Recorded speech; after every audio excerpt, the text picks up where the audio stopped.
The development of jet engines during the Second World War naturally led to an explosion in military aviation in the post-war years. Within a decade of the end of the conflict, supersonic aircraft weren't just flying as experimental types, but in active service.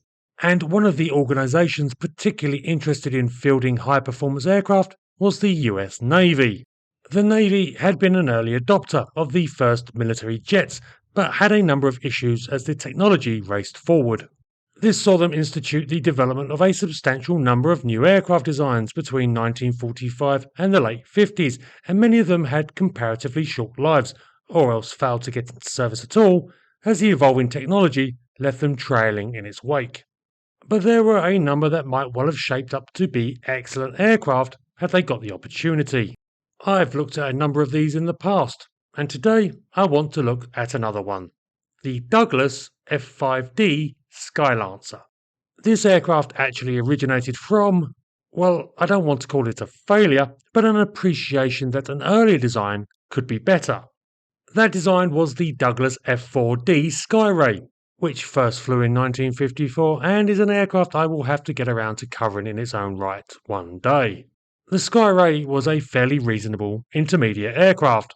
Noted for its big delta wing, it was designed to be a fast-climbing interceptor for the US Navy's carrier air wings.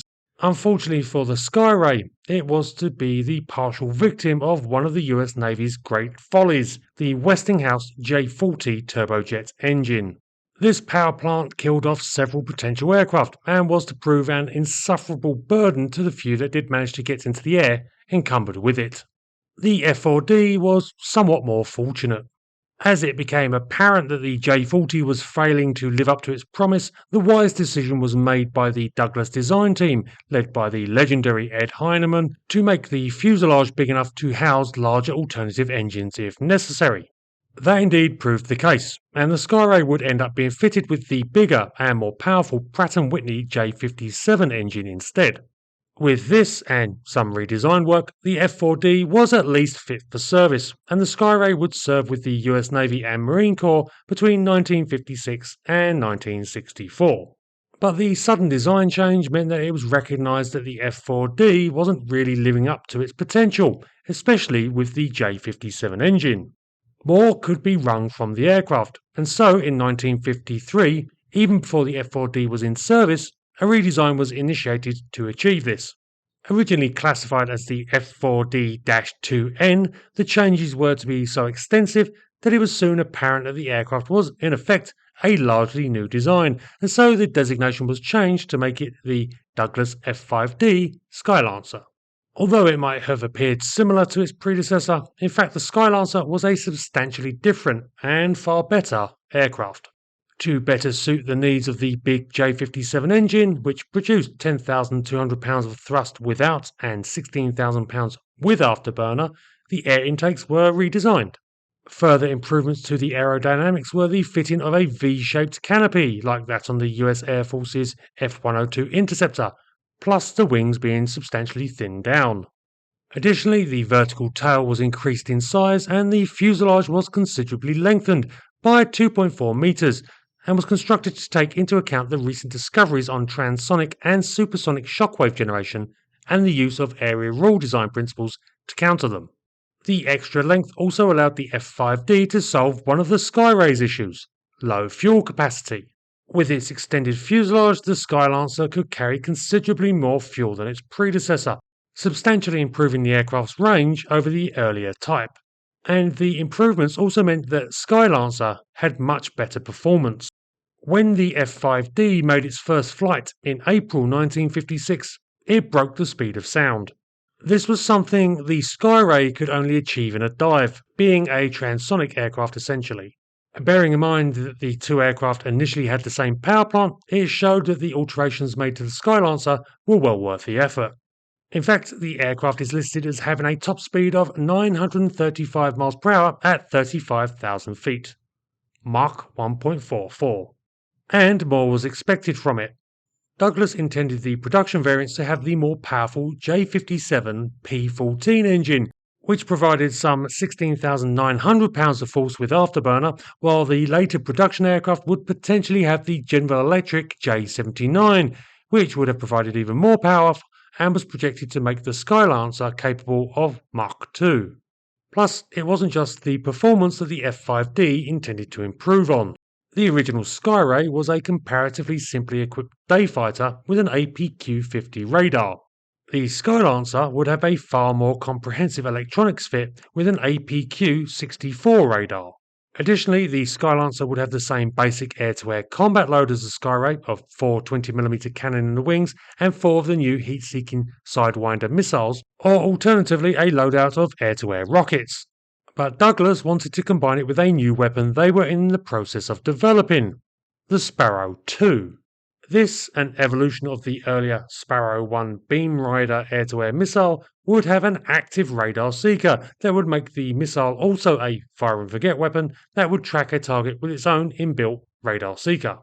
So all in all, there was a lot to recommend the F5D. It had excellent handling and was built on an existing and reasonably successful design that raised the bar enough to be a worthwhile successor, and with much more promise to come in the near future. So, what went wrong? Well, for starters, Douglas couldn't get the Sparrow 2 to work, and they abandoned it in 1956.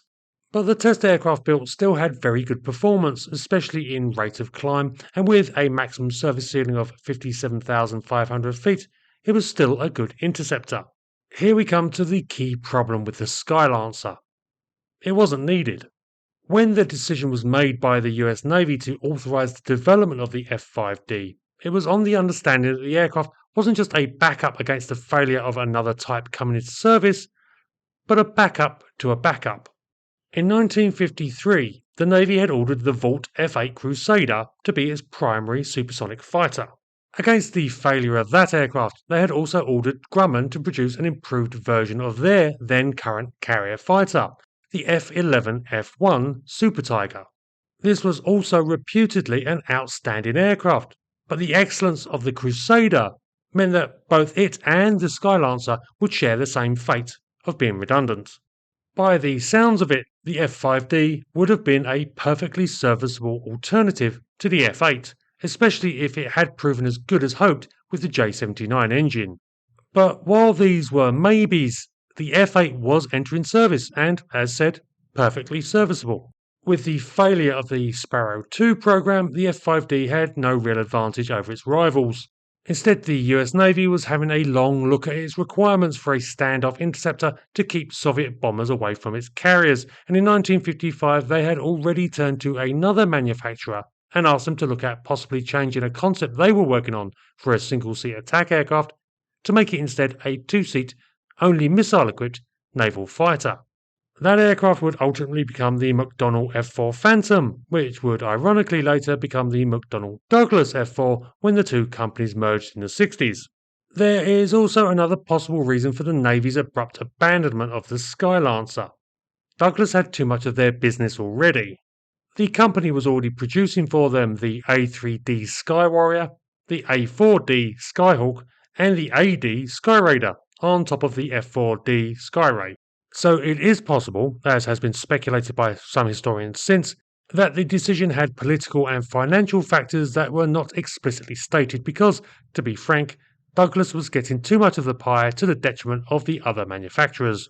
Whatever the reasoning, the F5D was not to see service as a service aircraft, and the order for the type, which initially had been for 9 evaluation aircraft and 51 production models, was slashed to just 5 that had been completed by that point, one of which had already been lost in a crash. But the 4 built would not go to waste.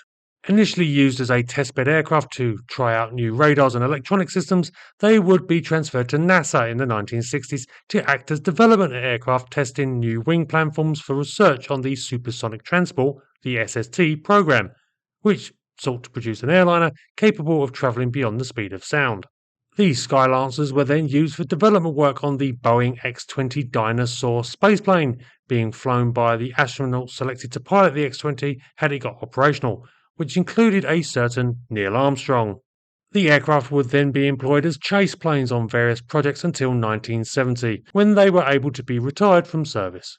So, despite its failure to find usage as a combat aircraft, the Skylancer did help to push along the next era of aeronautic science, admittedly largely in the background, but still an achievement for which it is somewhat overlooked. And fortunately, despite their limited numbers and lack of frontline service, two F5Ds have been preserved, one at the Evergreen Aviation and Space Museum in Oregon, and the other, the one flown by Armstrong himself, at the Armstrong Air and Space Museum in Ohio.